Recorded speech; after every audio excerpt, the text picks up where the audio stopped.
இது இங்கே வந்தால் நான் எவனாவது சேர் திருடின்னு போகிறான். யாருன்னா சேர் திருடுவீங்க? சேராவது ஒரு 480 ரூபா சேரு. அந்த தரையில் மேட்டு கீழே ஒரு பிளாஸ்டிக் பேப்பர் போட மாட்டாங்க. அந்த ஒருத்ததுக்கு அதை சுற்றின்னு ஓடுதுங்க. இந்த பாக்ஸ் தொங்குதில்ல, ஸ்பீக்கர் பாக்ஸ் தொங்குதில்ல, இதில் வேணா ஏறி உட்காந்துட்டு இருக்கான். ஏன்?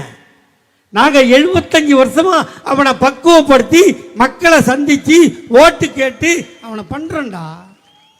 இன்னைக்கு இந்த அரியலூருக்கு தலைவர் வராருன்னு சொல்லிட்டோம். எல்லாம் பழகின கட்சிக்காரன் தானே, எல்லாம் நிர்வாகி இருக்கும்ல. நாளைக்கு முதலமைச்சர் வராரு பண்ணாங்க விட்டுடுறோம். இன்றைக்கி கூட்டம் போடுவோம், எல்லா நிர்வாகியும் வரணும். நீ என்ட்ரன்ஸில் நிற்கணும், லேடிஸ் இங்கே உட்கார வைக்கணும், ஜென்ஸ் இங்கே வரணும். முதலமைச்சர் வரும்போது இன்னார் தான் டவல் கொடுக்கணும், இவங்க தான் போத்தணும். புரோட்டோக்கால் உண்டா இல்லையா? அதை ஒரு மயிரும் பண்ணுறதில்லை. ஆச்சி ராயல் குலோப் ஜாமுன் பேக்ஸ் 1 வாங்கினால் 1 இலவசம்.